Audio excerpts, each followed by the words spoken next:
बड़ी खबर है। आईएएस राजेश कुमार यादव को केंद्र सरकार ने रिलीव किया और अब राजेश यादव अपने मूल कैडर राजस्थान में लौटे। राजस्थान कैडर के 1996 बैच के आईएएस अफसर हैं राजेश कुमार यादव और उनके मूल कैडर में समय पूर्व परिवर्तन को केंद्र ने मंजूरी दे दी है। केंद्र में दिव्यांगजन सशक्तिकरण विभाग में संयुक्त सचिव थे यादव और केंद्र में मार्च 2022 से आपको बता दें कि प्रतिनियुक्ति पर राजेश यादव थे।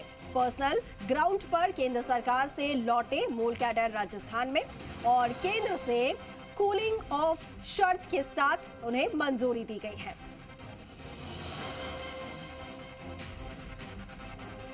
बड़ी खबर इस वक्त आपको बता रहे हैं और सहयोगी दीपक गोयल हमारे साथ फोन लाइन पे जुड़े हैं जो कि ज्यादा जानकारी अब तक पहुंचा पाएंगे। दीपक, आईएएस राजेश कुमार यादव को केंद्र से रिलीव कर दिया गया और एक बार फिर से अपने मूल कैडर राजस्थान लौट आए हैं।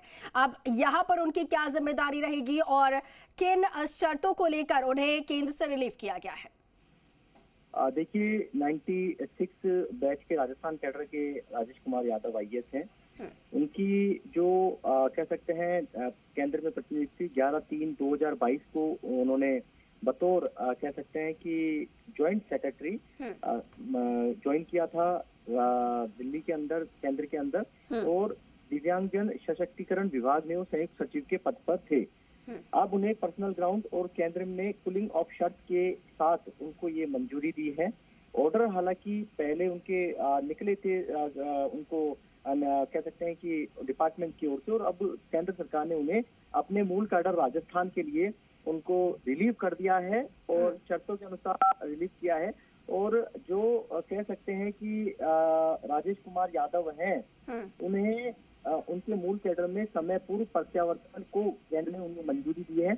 अब वो राजस्थान लौट आए हैं। अब राजस्थान में उन्हें क्या जिम्मेदारी दी जाएगी, ये अब जब तबादला सूची आएगी, जो हाल में वो राजस्थान कैडर लौटे हैं, अपने मूल कैडर में लौटे हैं, वो अभी अपनी जो कह सकते हैं ज्वाइनिंग है वो डीओपी को देंगे और डीओपी को ज्वाइनिंग देने के साथ ही जब भी तबादला सूची आएगी उसमें उनका नाम किस पद के लिए होगा, क्योंकि वो अभी कह सकते हैं प्रिंसिपल सेक्रेटरी रैंक में राजस्थान में आ चुके हैं। और जब वो राजस्थान से दिल्ली गए थे तो उस समय वो पीडब्ल्यूडी डिपार्टमेंट में थे प्रिंसिपल सेक्रेटरी, और 2020 से लेकर 2022 तक का कार्यकाल उन्होंने पीडब्ल्यूडी में रहा। उससे पहले वो पीएचडी में रहे। पीएचडी से पहले वो ट्रांसपोर्ट डिपार्टमेंट में प्रिंसिपल सेक्रेटरी बतौर उन्होंने काम किया।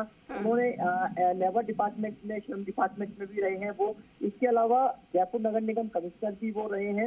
इसके अलावा chief minister, special secretary chief minister भी वो राजेश यादव है वो रहे हैं। और कलेक्ट्री भी उन्होंने अलग अलग जिलों के अंदर, चाहे वो जैसलमेर हो, सिरोही हो, बीकानेर हो, इसके अलावा बीकानेर, करौली हो, इसके अलावा सवाई माधोपुर हो, पाली हो, दौसा है, अजमेर है, या उन्होंने कलेक्ट्री की है, यानी कई जिलों की कलेक्ट्री किया। अनुभव बहुत है, प्रिंसिपल सेक्रेटरी रैंक के। अब उन्हें राजस्थान की सरकार, भजनलाल सरकार, उनके काम के अनुसार, उनकी काबिलियत के अनुसार क्या उन्हें जिम्मेदारी देती है, ये अब सभी की निगाहें टिकी है। हालांकि आईएएस तबादला सूची पर भी सभी की निगाहें टिकी हुई है, क्योंकि लंबे अरसे से इंतजार कर रहे थे। कई जिलों के अंदर कलेक्टर को बदला जाना है, जो तत्कालीन सरकार में भी लगे हुए थे।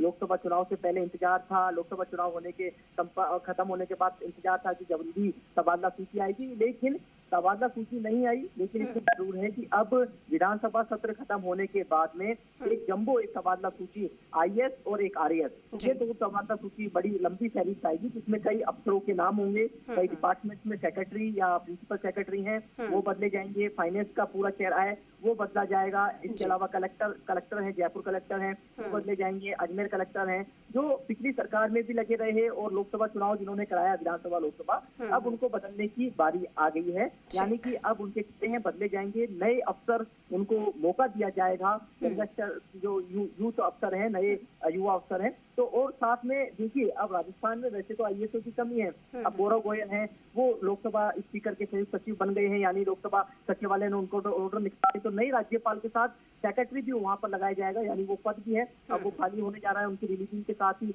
जब वो रिलीव होंगे तो राज्यपाल का सेक्रेटरी कौन होगा, इस पर भी सभी की निगाहें हैं। तो कई चीजें हैं, एक्सरसाइज की जा रही है। तबादला सूची बनाने पर, नामों पर चर्चा भी लगभग पहले हो चुकी थी। हो सकता है कि अब उसमें कुछ बदलाव हो।